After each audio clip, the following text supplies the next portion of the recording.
नानकसर वालिओ आपदे पालतू कुत्तियां नूं नत्थ पाओ। की तुसीं इह सानूं दसना चाहुंदे हो कि असीं अगली वार खिलारांगे? मान लिया कि तुसीं खिलारन तक दी सोच भी रखदे हो, तुसीं अपने बंदियां दे जबान नूं लगाम दिओ। एक उन्हां दा हंसरा ओह कहंदा कि गुरु दी बेअदबी इह है कि गुरु साहब दे अंग गलियां च खिलारे जाण। 70-80 सालां दे विच ਜਿਹੜੇ आउण वाले बाबे आ उन्हां नूं चौर साहब भी हत्थ विच फड़ना भुल गया होया। गुरु ग्रंथ साहब का स्थान कित्थे होना चाहिए सुशोभित करने वास्ते ले जाने वास्ते वह भी भुल गया। तुसीं कहने 10 लाख का इकट्ठ होया, बशर्म लोको किन्ने स्वरूप सी गुरु ग्रंथ साहब दे? भी 100 बंदा नहीं सी थोड़े को हैगा, 100 लोग नहीं सी हैगे गुरु ग्रंथ साहब वास्ते। तुहाडा अमरीक सिंह जी दे नाम ते FIR दर्ज होई है, ਉਹ पायलट गड्डी दी मंग करदा प्रशासन कोलों, पायलट गड्डी दी प्रशासन कोलों ठेठरो पायलट दी गड्डी दी मंग करदे आ। चौर साहब तुहाडा बाप लेके आऊगा उत्थे? तुहाडे बाबिਆਂ ने एक वीडियो पाई है कि सानू पता नहीं लगा। क्यों नहीं तुहानू पता लगा? तुहानू सब कुछ पता सी, तुसीं जानबुझ के तुसीं कहने उन्हां नू समझाउण वाला कोई नहीं सी। आ जेड़े ਸਿੰਘਾਂ ने उन्हां नू समझाया ਤੁਹਾਡੇ ਲਗਾੜੇ ਨਰੈਣੂ ਮੰਤ ਦੇ ਵਾਰਸ ਉਹਨਾਂ ਦੇ ਗਲ ਪੈਣ ਤੱਕ ਜਾਂਦੇ ਸੀ। ਰੁੱਖ ਰੋਇਆ ਕੁਹਾੜੇ ਵਿੱਚ ਦੇਖ ਦਸਤਾ, ਜੜਾਂ ਨੂੰ ਟੱਕ ਲਾਇਆ ਆਪਣਿਆਂ ਨੇ, फुल रोया मालन हाथ देख सूई, जिगर विच शेक पाया ते अपनियां ने। ओ सच्चे सिखो मुर्दा रोया दगे दी देख दुनिया, चितां नूं लांबू लाया ते अपनियां ने। जे अज गुरु ग्रंथ साहब दा नरादर कराया ते अपनियां ने। सतगुरु पातशाह जी दी पावन पवित्र हजूरी विच जुड़ बैठे गुरु प्यारे खालसा जी, आओ रसना नूं पवित्र करिए। गज के आखो वाहिगुरू जी का खालसा, वाहिगुरू जी की फतेह। लंबे समय तो आप सतगुरु साहब जी दे होए नरादर दा इंसाफ समय दियां सरकारां तो मंगण वास्ते बैठे हुए हैं, परंतु पिछले दिनी तुसीं वेखिआ कि बहुत वड्डी एक जिहड़ी मनुक्खां वल्लों गलती कीती गई है। जिहड़े लोग ये गल कहंदे आ कि सानू प्रतख दर्शन होंदे आ गुरु नानक साहब दे, गुरु ग्रंथ साहब दे स्वरूप विचों, वो जिहड़ा स्थान आ जगरावा है, नानकसर डेरा, जिहड़ा ये गल कहंदा थकदा नहीं हैगा कि असीं प्रतख दर्शन करदे आ। साडे वड्डे बाबे गुरु ग्रंथ साहब महाराज नूं घुमाउंदे भी रहे आ, टहल सेवा भी करदे रहे आ, गर्मी च दूजा बहुत कुछ उन्हां दियां ओह विच लिखण नूं मिलदा। परंतु अफसोस कि हजे मसा ही 70 साल होए आ मेरे ख्याल बाबियां नूं इत्थों गया नूं दुनिया तो, ते 70-80 सालां दे विच जिहड़े आउण वाले बाबे आ उन्हां नूं चौर साहब भी हत्थ विच फड़ना भुल गया होया। गुरु ग्रंथ साहब दा स्थान कित्थे होना चाहिए सुशोभित करने वास्ते ले जाण वास्ते वह भी भुल गया। साडे वीर तरलोचन सिंह इत्थों उठ के जा चुके हैं, क्योंकि समा बहुत थोड़ा हैगा, सारिਆਂ नूं नहीं दिता जा सकदा। भाई मनजीत सिंह होनी, भाई सतनाम सिंह चंद्र होनी बैठे आ, होर वीर बहुत बैठे आ। परंतु जेड़ी गल आ कि एक उन्हां दा हंसरा वो कहंदा कि गुरु दी बेअदबी यह है कि गुरु साहब दे अंग गलियां च खिलारे जाण। नानकसर वालिओ आपदे पालतू कुत्तियां नूं नत्थ पाओ। की तुसीं इह सानूं दसना चाहुंदे हो कि असीं अगली वार खिलारांगे? मान लिया कि तुसीं खिलारन तक दी सोच भी रखदे हो, तुसीं अपने बंदियां दे जबान नूं लगाम दिओ। तुहानू की हक है?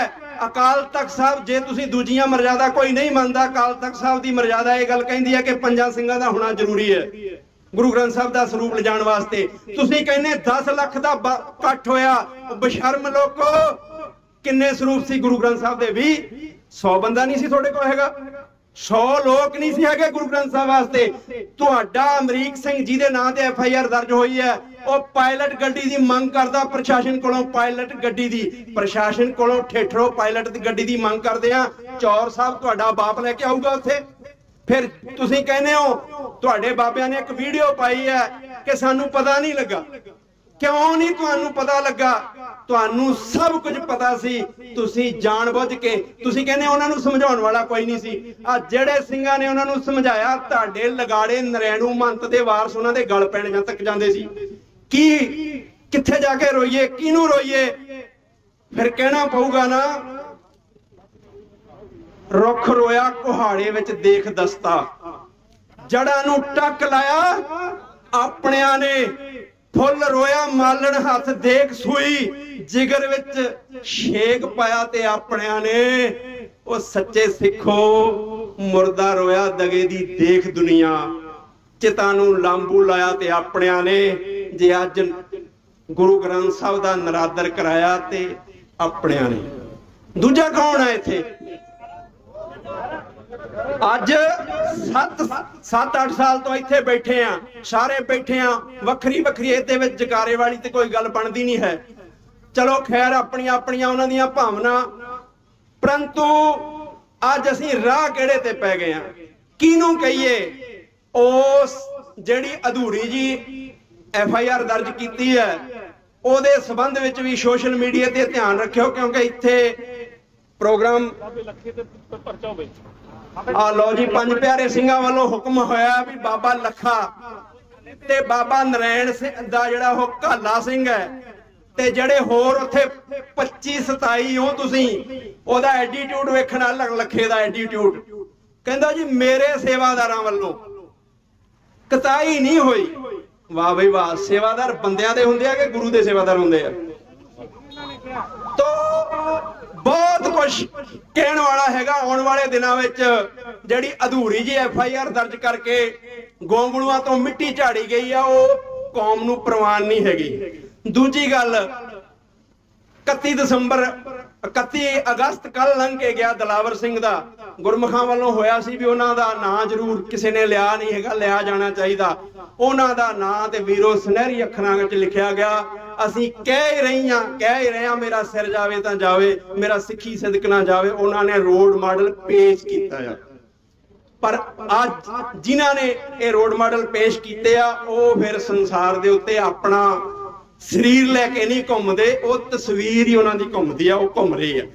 सो दूजी बेनती भी इत्थे हुण की होवे, की कीता जावे, अपने अपने मन की उड़ारी आ। शांतमई तरीके दे नाल जिहड़ा मोर्चा ये चल रहा है, और नाल दी नाल सानू एक होर मार भी पै रही है। क्रिश्चन बड़ा वो पखंडवाद करके बहुत कुछ कर रहे हैं, परंतु अज ओहदे मोड़वें जवाब विच साडे चेहरे मोहरे वालियां नूं वरतिया जा रहा भी इन्हां नूं भजाओ, किते ना किते बीजेपी दा एजेंडा मेरे वीरो फॉलो ना कर लिओ। बेशक तुसीं सोशल मीडिया ते मैनूं गालां कढोगे, पर असीं उन्हां दी औलाद आ जिन्हां ने कच्चा धागा जनेऊ पाया नहीं, पर कच्चे धागे ते जे मुसीबत बनी ते उन्हां दी रखिया कीती आ। असीं अपनी छाती दे जोर नाल, जबान दे जोर नाल ते गुरु दे प्रसार दे जोर नाल अपने ने वीरां नूं मोड़ना, नहीं ते सिखो सानू इन्हां ने तलवारबाज मस्टंडे साबित कराउणा। दो ही हत्थीं लड्डू आ दुश्मन दे, देख लो हुण तुसीं उन्हां दे लड्डू बनना, उन्हां दी कीती होई दे उत्ते पूरना पाउणा, जां गुरु तेग बहादुर साहब महाराज जी दा जो इतिहास है ਉਹਨੂੰ ਦਰਾਉਣ ਦੀ ਲੋੜ ਹੈ। ਅੱਜ ਐਵੇਂ ਅਸੀਂ ਕਿਸੇ ਦੇ ਮੋਹਰੇ ਨਾ ਬਣੀਏ। ਸੋ ਇੱਥੇ ਜਿਹੜੀ ਮੋਰਚੇ ਦੀ ਗੱਲ ਆ ਉਹ ਨਿਰੰਤਰ ਜਾਰੀ ਹੈ। ਅਗਲੀ ਗੱਲ ਗੁਰਮੁਖਾਂ ਨੇ ਸਖਰਾਜ ਸਿੰਘ ਉਹਨਾਂ ਨੇ ਦੱਸ ਦੇਣੀ ਹੈ। ਸਹਿਜ ਪਾਠ ਦੇ ਭੋਗ ਜਿਹੜੇ ਨਿਰੰਤਰ 15 ਦਿਨ ਬਾਅਦ ਪੈਂਦੇ ਉਹ ਪੈਂਦੇ ਰਹਿਣਗੇ। ਸਰਕਾਰ ਢਿੱਲੀ ਹੋ ਕੇ ਬੈਠੀ ਹੋਈ ਹੈ।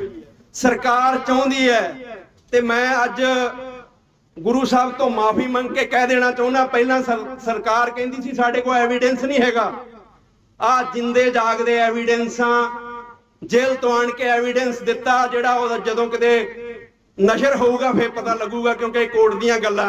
ते जे सरकार हजे भी बहाने पावे जी कोई गवाही देने वाला नहीं हैगा, फलाना नहीं हैगा, फिर सरकार दी नलायकी आ।